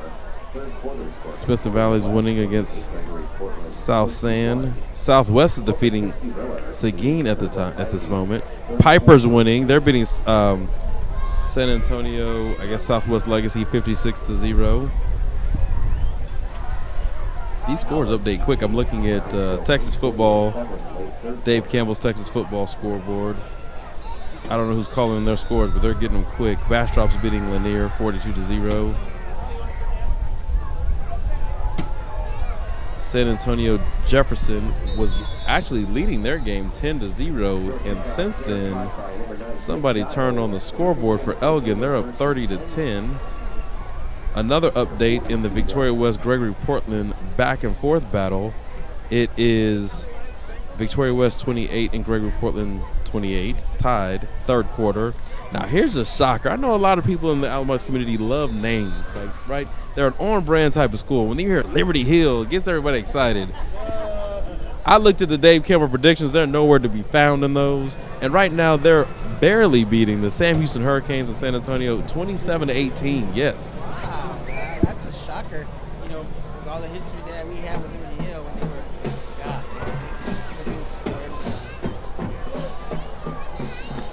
with that type of offense that they run over there at Liberty Hill, man, it takes a while to learn it. And it's one of those things, you either run it right or you run it wrong. So it's easy to find success, if you got the right guys who are capable to run that style of offense that, I don't know what you guys would call it, modified wing T, like triple option, slot T, right? If you got the guys to run it, you're going to find a lot of success. If you don't, it's going to be epic disaster, especially if you run it poorly and the other team figures it out. But quick score update that's relevant to us. Mercedes Tigers, they scored again. They kicked the field goal. Because it was 24-14. They scored a touchdown. We're looking at 31-14. Mercedes is up over the Sherryland Rallies. All right, and the quarter's just ended, and we're going into the fourth quarter. Yes, sir. Well, guys, I tell you what, it's been a pleasure being able to sit in with you guys in the third quarter of the season, and I think it's probably our last one game. So looking forward to sitting with you guys over in the future. Let's make a run for these playoffs, man. It seems like kind of set up for some good things, But besides being besides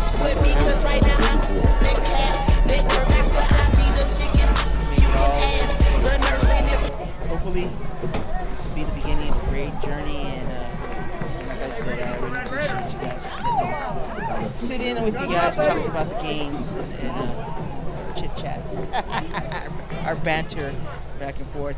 And for everybody out there, like I said, as I always say, make sure you hit that like button and subscribe. More viewers we have, hey, better everything is. And tell your friends who can't make it out to the games, watch us. We're here on YouTube.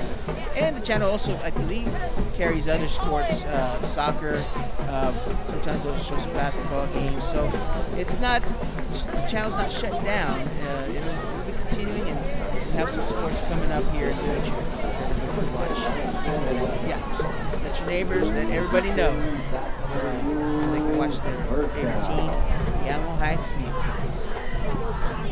Thank you, Joe. We appreciate it. As always, it has been a fun ride, and we thank you for coming up and spending time with us. And we don't say goodbye, we say until we meet again, until next time.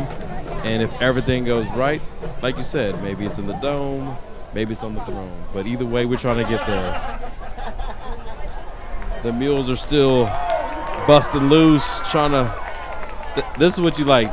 The second team guys, they're hungry too. So Watson Laswell, who's not, he started it off right. We are nowhere without Watson Laswell's performance his first 4 games. He's clearly grown confident in his game. Thank you.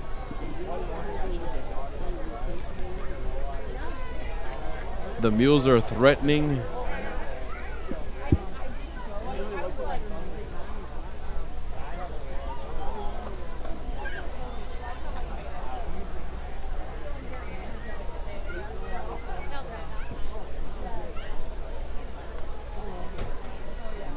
Another handoff up the gut. Oh, good gain by the Mules. That's a 7-yard pickup. The clock's churning, the legs are churning. Thomas Gutierrez, the chef of Herf Hut. If you're ever hungry on a day that Herf Hut is cooking a burger, stop by East Castano.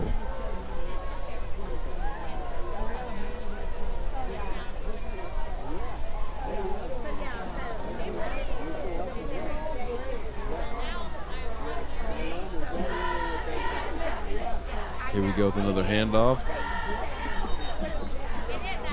Close to the first down. Pickup of 2 1/4. Third down, 1 from the 11. Oh, well, yes, third down and 1 from the 11. 8 minutes and 50 seconds and counting.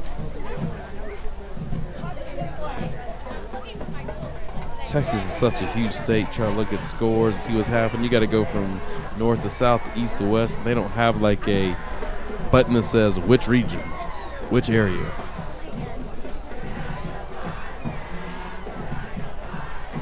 Here we go.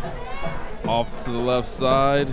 The Texans aren't having anything to do with it. We look like we're a little bit short on this first down. Do we bring out the kicking unit? Do we try to get the first down? Go for it. I mean, I would say go for it because worst case, you pin them deep, right? Yeah, I mean, true school of thought. I mean, you don't have to add on points if you don't want to, but the same token, you make them drive the length of the field. And who knows, they may throw it to you and you score.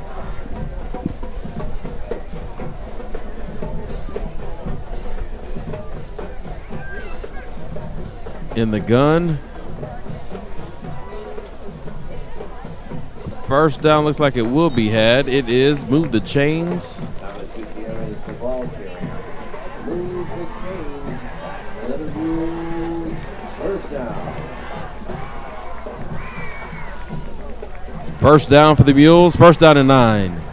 No more first downs to obtain, so we're in goal situation.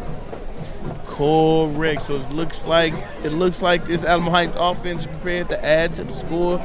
You know, I enjoy seeing that we're getting some production out of some of our lesser known players. And Thomas Gutierrez, with the mean run for about 4 yards on the play, setting up a nice and manageable 2nd and 5. Clock is in our favor. 6 minutes and 58 seconds and counting. Second and goal from the pocket.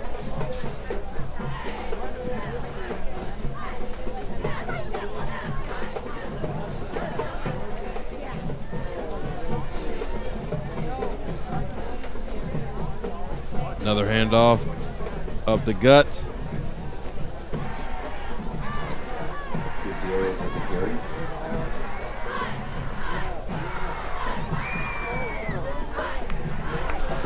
Jason Elder. That's the stop for the Texans. It's 3rd and goal. Number 4. Alice is beating Brownsville pace 48-7. Future opponents potential that the Heights Mules can see. Snap, quarterback keep, right side. No, it was a handoff. Sorry, handoff to Thomas Gutierrez. Touchdown. Touchdown. Nice, strong run by Thomas Gutierrez. Getting him some action.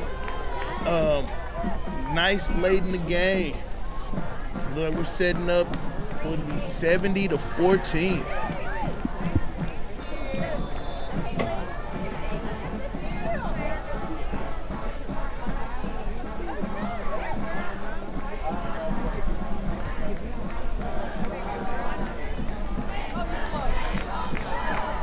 Mercedes looks to be pulling away from Mission Sherryland. Updated score from Brian Monet, 38 Mercedes, 14 Sherryland.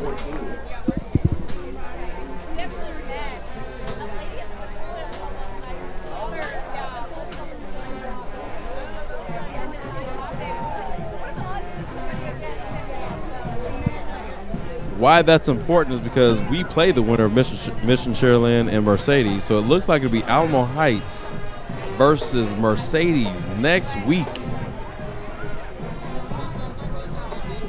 Depending on all the negotiables, we'll see where that game will be played, either whether it be a Thursday, a Friday, or a Saturday, whether that'll be a road trip for the Mules or a road trip for Mercedes. Correct field. So it'll be interesting to see how that game shapes up. And to my recollection, and I don't know, Field, if you would know, we haven't played this game. Right, so this might be a first meeting between two unfamiliar folks, right? So, because kind of as Field said earlier, 70-14, we can go ahead and start looking at the next game. Right, it's about 5 minutes and 58 seconds left, so it'll be interesting to see how that matchup shapes out.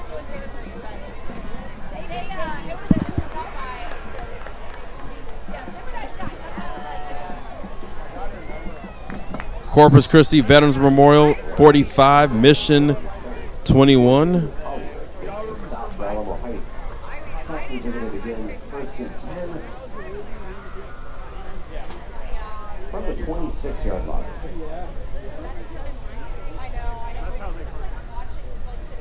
That's how we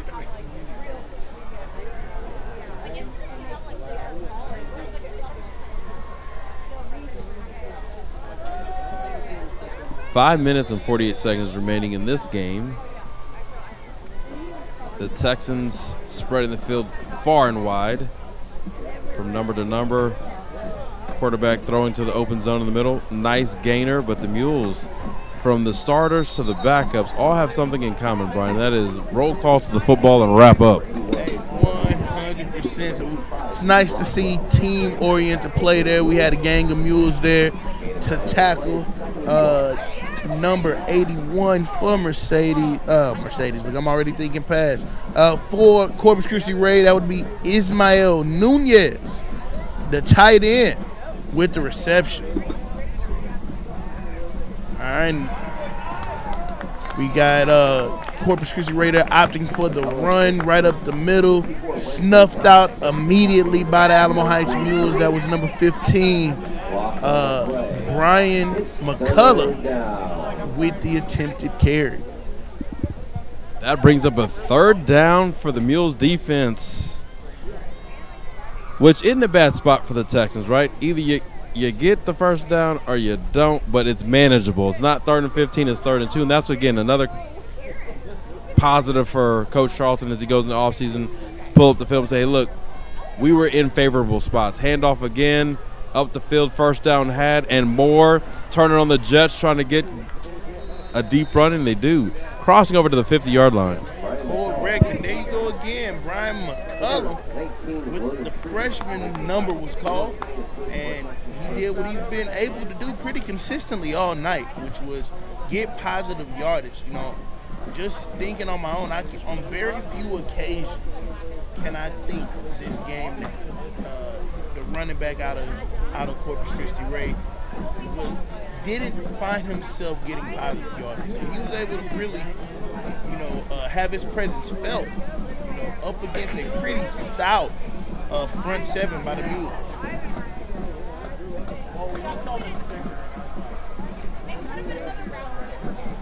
All right.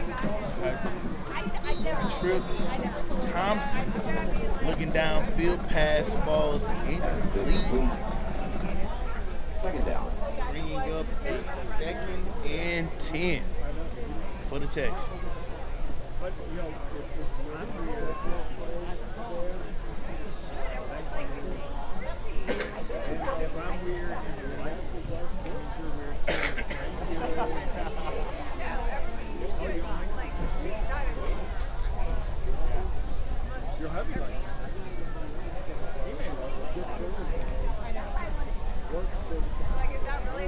Second down and 10 from the 48. Another run wide. Oh, collision at the 40-yard line. Alamo Heights Mules defender snuck up on the Texan. Looks like that would be a tackle by number 36. 2 yards on the play. It's 3rd and 2.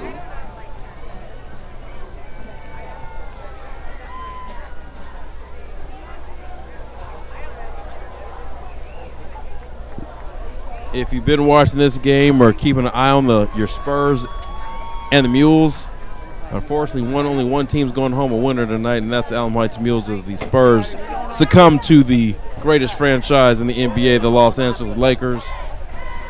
Maybe next time. All right, now with Spencer Gifford, number 36, with the tackle. My apologies for the delayed player identification because we got laundry on the field. I know that you're looking for a fight tonight. It's not with me, but Jake Paul and Mike Tyson probably around another 41 minutes as we wrap this game up at exactly 1:59 and counting. We have a situation they're trying to clean up here. But we're closer to the end than we are the beginning, as you can tell. 70 for your Mules, 14 for your Texans. Personal foul. Unfortunate. 52. Only 4th down. 15 yards from the spot. All right, looks like there were penalties on both sides of the ball. Seems like they offset. We're going to go ahead on to 4th down. This will likely be the last play against the Texans backs them for the up to Texans their own offense. 46-yard line. And hopefully when the Mules get the ball back, they just – I don't know if there's enough time to nail it. They may have to pick up a 1st down. Well, the clock is running now. But, I mean, we only get 40 seconds, all right? That's 3, 4. Yeah, we should be able to nail it 3 times. I doubt the Texans would call a timeout. They know they got a long ride home, and there's no need to hold the game up. South Lake Carroll beating Mansfield Legacy 49-7. Timeout, Ray. They're first of the second half. Mules will be back in action next week. Details once again will be communicated via Alamo Heights digital and social media channels regarding day, time, and opponent, as well as location. So be sure to follow the Mules throughout the playoffs.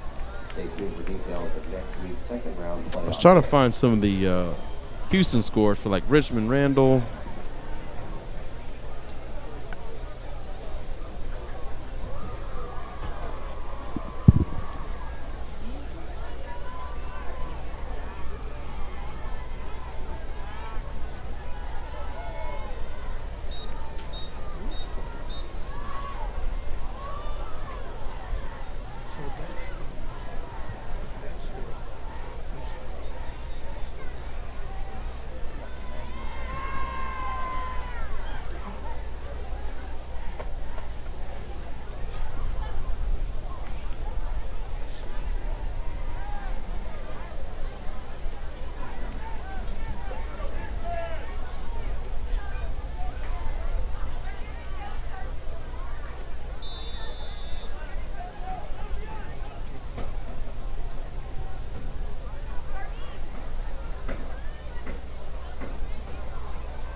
Oh, we got a reception. Oh, interception by the Mules defense. Big plays even till the end.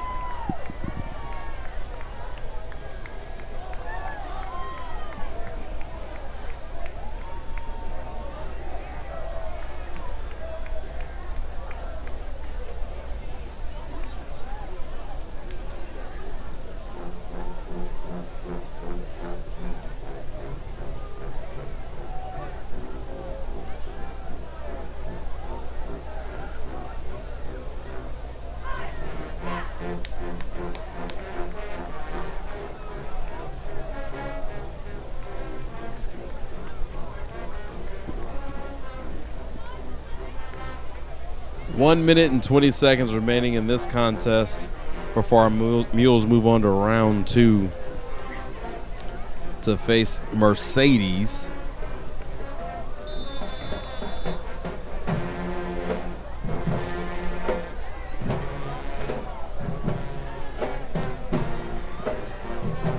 Oh, a sack.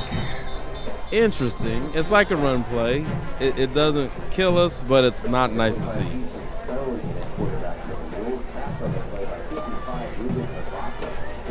50 seconds remaining, 30 on the game clock, on the play clock. So we have one more play, and this game will be wrapped up, ready to go. Again, thank you for tuning in to AH Sports Media as we cover the Alamo Heights Mules football playoff edition. We love covering the games. We love keeping you informed and keeping you entertained. Thank you for liking and subscribing to this channel. Thank you for sharing with your friends and family. Thank you for those who aren't in San Antonio, who are maybe not even in Texas or the United States, who tune in to catch the broadcast to see your Mules do what they normally do, which is put up a dub. This will move the Alamo Heights Mules to 11-0, 1-0 in the playoffs. Shout out to all the crew today. Callie Schronbaum on the TriCaster, Thomas Kraus running the show on the live stream, all of our camera crew, Mr. John Munoz, Max Rooney did a great job on camera 1, Rainer Humana on camera 3, Christian Villarreal on scoreboard, Oliver Manduhano on YouTube, Thomas Kraus, like I said, he was in the control room, Callie Schronbaum and Sam Kerbling doing their thing, and also to the fearless leader, John Munoz, who has a full faith and confidence in his students to get this production done. My co-host, Brian Monet. It's been fun this season. If we don't do this again, I'm your host, LaRhon Fields. It's what it is. We enjoy it every week. Friday Night Lights. We turn them off tonight and we sign off. Thank you for watching. Have a great evening.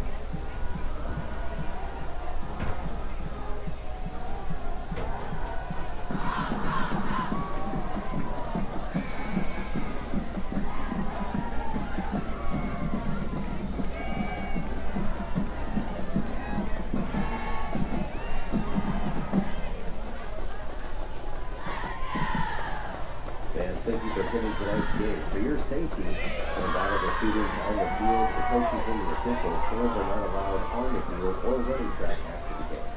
As you depart, please also look around in the stands to make sure you collect your belongings. On behalf of Alamo Heights Independent School District, this is Mark Supase wishing you a safe, good evening.